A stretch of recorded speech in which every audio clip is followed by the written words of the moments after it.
میرے آقا صلی اللہ علیہ وسلم کی خدمت میں حاضر آئے اور عرض کرنے لگے یا رسول اللہ صلی اللہ تعالی علیہ وسلم، میرے پاس جو کچھ ہے میں چاہتا ہوں اسے اللہ کے نام پہ قربان کر دوں، لٹا دوں، صدقہ کر دوں۔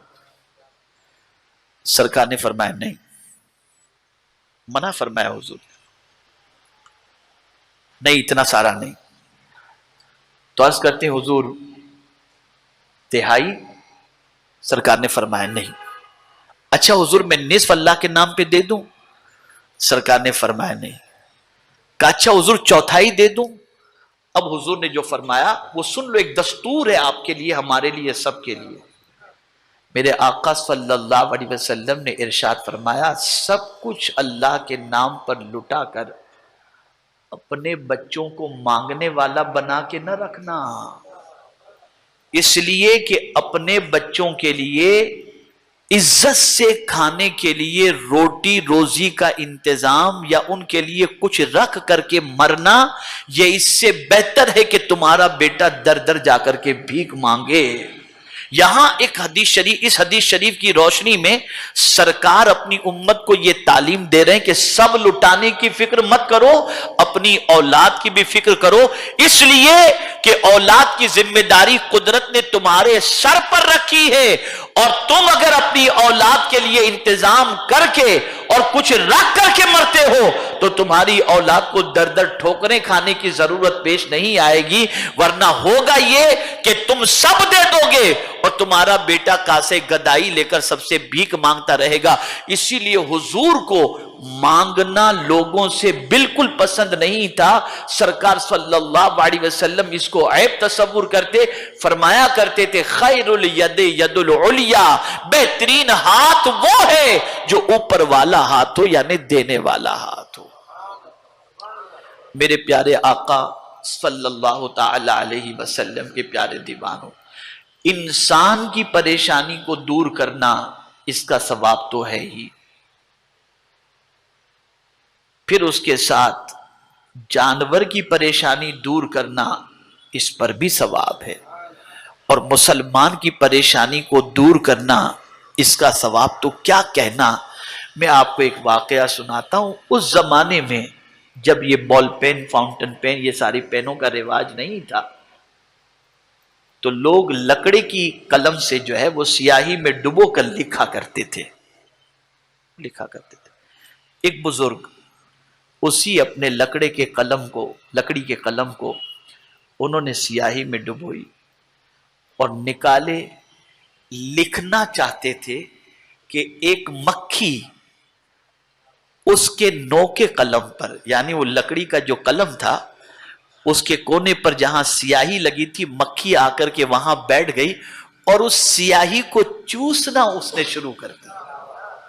اس سیاہی کو اس نے چوسنا شروع کر دی۔ وہ بزرگ قلم کو ایسے ہی پکڑے رہے جب تک کہ مکھی نے سیاہی نہ چوس لی۔ پھر سیاہی چوس کر مکھی اڑ گئی، انہوں نے قلم کو ڈبایا، لکھنا شروع کر دیا۔ کچھ دنوں کے بعد انتقال ہوا، وصال ہوا۔ کسی نے خواب میں دیکھا تو جنت میں ٹہل رہے تھے، پوچھا حضرت کس عمل نے آپ کو نجات کا سامان عطا فرمایا؟ تو جواب میں فرماتے ہیں پیاسی مکھی کے اوپر میں نے رحم کیا، میرے مالک نے مجھ پر رحم فرمایا۔ جب ایک مکھی پر مہربانی کرنے کا یہ اجر ہے تو مسلمان پر مہربانی کرو گے تو کتنا اجر ہوگا۔ تو آج کے بعد، آج کی اس نشست کے اندر آپ یہ سبق لے کر کے اٹھیں۔ بہت تفصیلی موضوع ہے اور میں وقت زیادہ لینا نہیں چاہتا، سسٹم کے اعتبار سے، دستور کے اعتبار سے میں سمیٹتے ہوئے عرض کرتا ہوں۔ 3 باتوں کو ذہن میں رکھو۔ پہلی چیز، کسی مسلمان کے عیب کی تلاش میں نہ لگے رہو، اللہ نہ کرے معلوم ہو جائے پردہ ڈالو، اور مسلمان کی مدد کرنے کے اندر کوئی کوتاہی مت کرو۔ اور یہ بات یاد رکھنا کہ ان تینوں چیزوں پر اللہ کے رسول صلی اللہ علیہ وسلم نے بشارت عطا فرمائی ہے۔ خبردار، نہ اپنی زبان سے کسی مسلمان کو تکلیف پہنچاؤ، نہ اپنے ہاتھ سے کسی مسلمان کو تکلیف پہنچاؤ۔ جب کوئی شخص اپنے ہاتھ اور اپنی زبان سے کسی مسلمان کو تکلیف نہیں پہنچائے گا، تو یہ اس بندے کا مسلمان ہونا، وہ بندہ مسلمانوں میں افضل ہے اور وہ افضل اسلام کا پیروکار مانا جائے گا۔ اس سے یہ نہ سوچیں کہ غیر مسلموں کو مارو اور یہ کرو، نہیں نہیں، یہ مطلب نہیں ہے۔ مطلب یہ ہے کہ جس طریقے سے بھائی بھائی کا حق ہوتا ہے اس میں غیر شامل نہیں ہوتا، ایسے ہی اللہ کے رسول صلی اللہ علیہ وسلم پر نازل ہونے والی کتاب نے مومن کے ساتھ مومن کے حق بیان فرمائے اور فرمایا انما المؤمنون اخوہ، مومن آپس میں بھائی بھائی ہیں۔ تو اس اسلام کے رشتے کی بنیاد پر جو حق بن جاتا ہے اس حق کا لحاظ رکھنا ہے، ورنہ میں نے بتا دیا کہ جانور پر بھی ظلم نہیں کرنا چاہیے۔ ہمارے مذہب نے یہ تعلیم ہمیں عطا فرمائی ہے، تو ہمیں چاہیے کہ ہم اپنے ہاتھوں سے اور اپنی زبان سے مسلمان کی آبرو سے کھیلنے سے بچنے کی کوشش کریں۔